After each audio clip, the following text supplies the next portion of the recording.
மக்களே எல்லா பேரும் சேஃபாக இருப்பீங்கன்னு நினைக்கிறேன். வீடியோக்குள்ளே போகிறதுக்கு முன்னாடி நீங்கள் இந்த சேனலுக்கு புதுசாக இருந்தால் மறக்காம சேனலை சப்ஸ்கிரைப் பண்ணிக்கோங்க. அது போக இந்த மாதிரி வீடியோஸ் நிறைய சினிமா ஃபேன்ஸுக்கு சென்ட் ஆகணும்னா மறக்காம இந்த வீடியோ லைக் கொடுங்க. அப்போ தான் நிறைய பேருக்கும் சென்ட் ஆகும். யூடியூப்ல புதுசாக ஐப்புன்ட்டு ஒரு ஆப்ஷன் கொண்டு வந்திருக்காங்க. அதையும் வந்து கொடுத்து விட்டிங்கன்னா ரொம்ப ஹெல்ப்ஃபுல்லாக இருக்கும். டைம் இல்லை, நானும் எல்லா வீடியோவும் சொல்லிட்டு தான் இருக்கேன். ஆனால் யாரும் கொடுக்குற மாதிரி தெரில. வாய்ப்பில்லை ராஜா.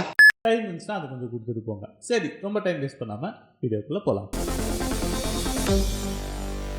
மூக்குத்தி அம்மன்ற படம் வந்து ஆர்ஜே பாலாஜி கரியர்லேயே வந்து ரொம்ப பெரிய ஹிட்டான படம். அது வந்து நம்ம ப்ரீவியஸ் வீடியோவில் பேசியிருப்போம். ஸோ இப்போ அதோட செகண்ட் பார்ட் எடுக்கிறாரு. அதில் வந்து சுந்தர் சி தான் டைரக்ட் பண்ண போறாரு, நயன்தாரா வந்து நடிக்க போறாங்க. சேம் ப்ரொடக்ஷன் கம்பெனி தான் வந்து இந்த படத்தை ப்ரொடியூஸ் பண்ண போறாங்கன்னு சொல்லி உங்க எல்லா பேருக்கும் தெரிஞ்ச விஷயம். புதிய செய்தி என்று சொன்னால் இறந்து பழைத்த செய்தியாக கொண்டு வருகிறார்.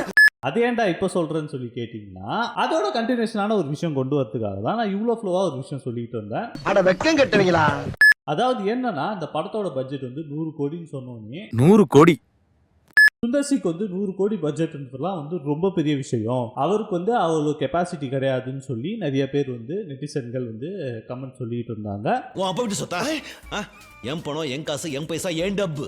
சேல்ஸ் வந்து பெரிய ரிஸ்க் எடுக்கிறாங்கப்பான்ற மாதிரியான ஒரு சில விஷயங்களும் வந்து சொன்னாங்க. ஆனா இந்த படத்தை வந்து முக்காவாசி வந்து ஷூட்டிங் முடிச்சிருக்காங்க போல இருக்கு. But I like your determination.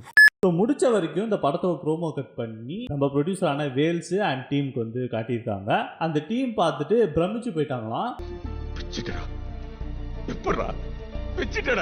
கொடுத்த காசுக்கு வர்த்து சரியா இருக்கு ப்ரோமோ. இந்த ப்ரோமோவை பார்த்தே நான் சொல்லுவேன், இந்த படம் வந்து செம்ம பிளாக் பஸ்டர் ஹிட் ஆக போகுது, எழுதி வச்சுக்கோங்கன்ற மாதிரி வந்து சொல்லியிருக்காரு போல இருக்கு நம்ம வேல்ஸ். ஸோ அந்த அளவுக்கு வந்து ப்ரொடியூசர் வந்து ஹாப்பி ஆயிட்டாரு. இப்போ வந்து நான் என்ன சொல்கிறேன்னா, இவருக்கே அவ்வளோ காசு, இவருக்கே அவ்வளோ காசு நம்ம கேட்கலாம். ஆனால் காசு போட்டவரே ஹாப்பியான அப்புறம் நீங்கள் யாரா பேசிக்கிட்டு போங்கடா அக்கோமாலிங்களான்னு தான் வந்து அடிச்சு தோற்றணும். வேறு ஆப்ஷனே கிடையாது. AK64 அப்டேட்டு இது வந்து நம்பலாமா வேணாமான்னு தெரில. பட் இருந்தாலும் உங்ககிட்ட இந்த விஷயத்த நான் சொல்கிறேன். பட் வந்து இது 100% ஃபேக்காக இருக்கிறதுக்கான பாசிபிலிட்டிஸ் அதிகம். இதை சொல்லிட்டு நான் இந்த நியூஸை சொல்கிறேன். சொல்லிட்டு கிளம்பு. அதாவது என்னன்னா, AK64 வந்து ஃபர்ஸ்ட் வேல்ஸ் ப்ரொடியூஸ் பண்றதா இருந்துச்சு. அதுக்கப்புறம் வந்து சிவாஜி ப்ரொடக்ஷன் பண்றதா இருந்துச்சு. என்ன பார்த்தா உங்களுக்கு எல்லாம் தெரியுதுல்ல.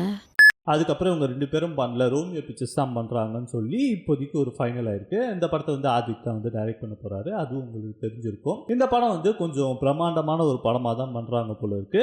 கொஞ்சம் பட்ஜெட்டே கொஞ்சம் அதிகமா வந்து இருக்கு. அஜித்தோட சேலரி பத்தியான ஒரு அப்டேட் இது. இந்த விஷயத்த நம்புறதா வேணாமான்னு சொல்லி எனக்கு தெரியல. நீங்க நம்புறதா தான் நம்பிக்கோங்க.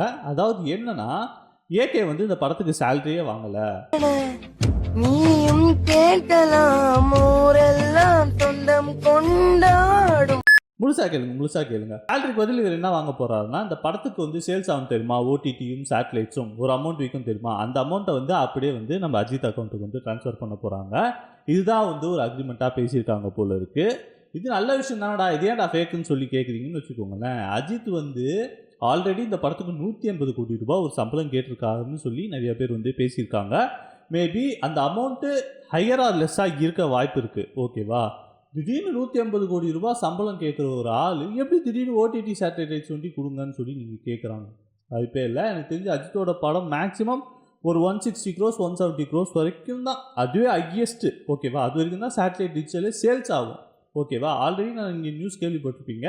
குட் பேட் அக்லியோட சேட்டலைட் ரைட்ஸே வாங்க விருப்பம் இல்லாமல் எல்லா பேரும் தூக்கி கடாசிருக்காங்க. ஓகேவா? இப்படி இருக்கும்போது எப்படி அஜித் இந்த டேர்ம்ஸ்க்கு ஒத்துருப்பாருன்னு சொல்லி எனக்கு சத்தியமாக தெரியல. நான் இந்த நியூஸு கேட்கும் போது எனக்கு 100% இது ஃபேக் நியூஸ் மாதிரி தான் தெரியுது.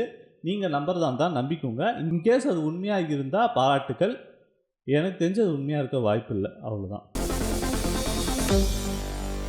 இந்த வீடியோ பிடிச்சிருந்தா இந்த வீடியோ லைக் பண்ணுங்க. அதே மாதிரி உங்கள் ஃப்ரெண்ட்ஸ் அண்ட் ஃபேமிலி எல்லாருக்கும் இந்த வீடியோ ஷேர் பண்ணி விடுங்க. அது போக இந்த சேனலுக்கு புதுசாக இருந்தால் மறக்காம சேனல் சப்ஸ்கிரைப் பண்ண பண்ணுறாங்க.